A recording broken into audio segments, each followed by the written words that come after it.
maybe lost momentum after the loss to Turkey. Do you feel that there is any momentum lost? No. I don't feel like it. The thing what we had to do is finish first in the group, and that's what we did. Obviously it's a pity you want to win the last game, but yeah, it is what it is. But I feel like we're still really confident. Everybody's still confident. We still have belief that we can do it, and that's what we got to show on Wednesday.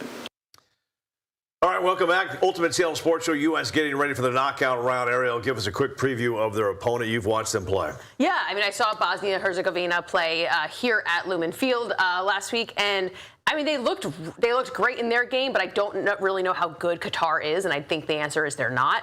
But they looked like they were playing together. I think what's really scary about them is just the momentum they came into the tournament with, beating Italy in their UEFA League, and it's just they could pose a bit of a threat, but I think that the U.S. will probably have this one in the bag. All right, let's now bring back Dave Schafty-Mahler from KJR Sports Radio 93.3. Dave, you like the Americans' chances to win a couple matches and get to the quarterfinals? So I think not getting to the quarterfinals at this point would be a bit of a bummer, right? The road seems to be, I don't want to say easy, right? Because all these teams are great, but it seems to be favorable compared to other teams in the bracket. I'm already talking to my wife about that July 6th game, guys, on that Monday. I got offered face value tickets for that game about 3 weeks ago, and nobody wanted to go. Then the Americans go out and beat Australia. Everybody goes nuts, and now everybody wants to be a part of the party. And if I want to be in the door, I'm paying $3,000 to walk in. So that was a bad idea by me. But yeah, I just think, losing, by the way, is it Turkey, whatever you want to call it, losing that game. I could see both sides of that coin, guys, honestly. I get you got some momentum. You want to keep it going. But I also could see, hey, let's get these guys even more fired up, right? You lose a game, you lose a match. You're ticked off. You're angry. You don't like the way the thing ended. You came within seconds of a draw with a lot of your backup guys out there in the second half of the game. So I kind of compare this to a NCAA basketball team on a hot run, losing a game before the NCAA tournament starts and not having to go in with a 10 or 11 or a 12-game winning streak and kind of taking that pressure off. I'm wondering, guys, if losing that game in the end may prove to be the best thing for them. Yeah, it could be. I think it could. Yeah, I totally agree with you. I'll say that game had such little to do with the standings or anything like that I played a kickball game that night instead of watching it. I didn't know you could play kickball after you're 16.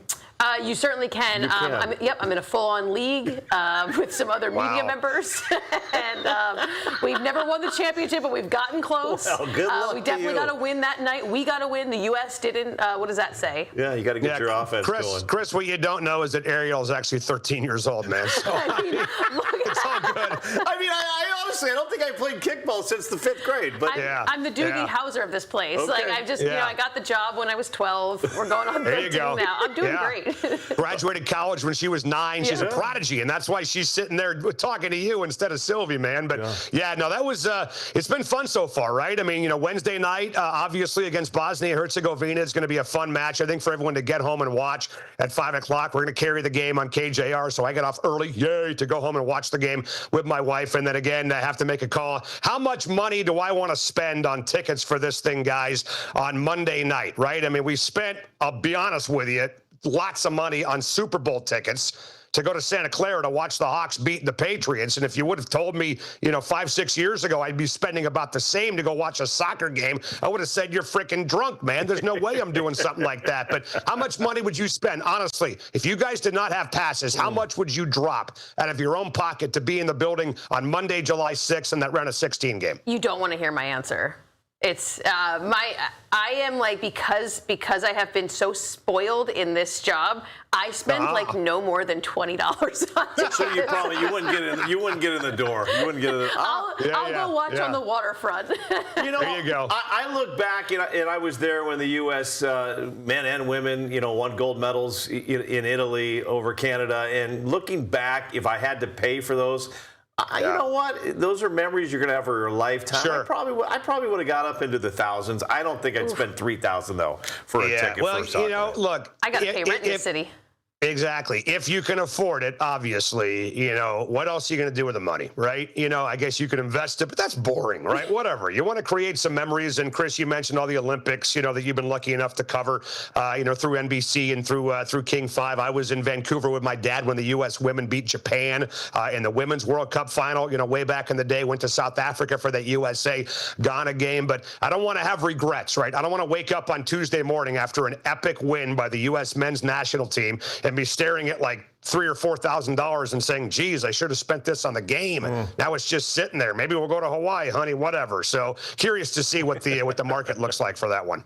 Meanwhile, I know you have a lot of pride for Seattle. How rewarding has it been to watch this city shine on the World Cup stage? People have been just going crazy over Lumen Field.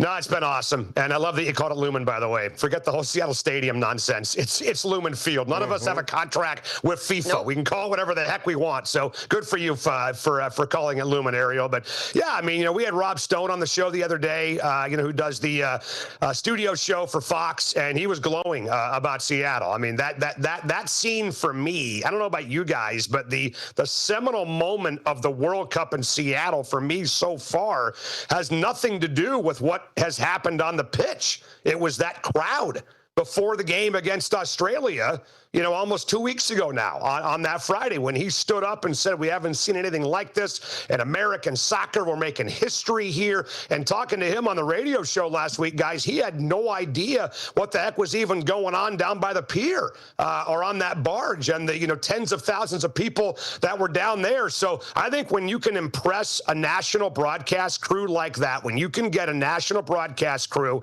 of Alexi Lawless and Carly Lloyd and Clint Dempsey to literally stop what they're doing, delay the start of their show so the crowd can be shown on TV for an extra couple of seconds. That is historic. That is prideful. And that's what I'm talking about right there. That's what this town is all about. Yeah, it's been absolutely. And you were watching on the waterfront, weren't you, Ariel? I was.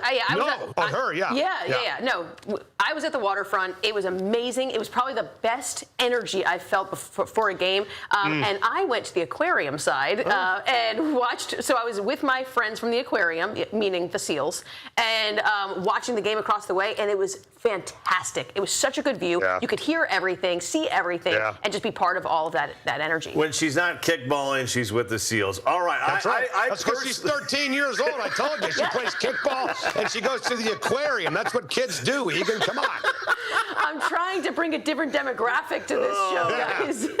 Enough with the 50-plus-year-old white guys. Exactly. We want this show to be big amongst the 8 to 13-year-old kids. And we're killing it right now, man.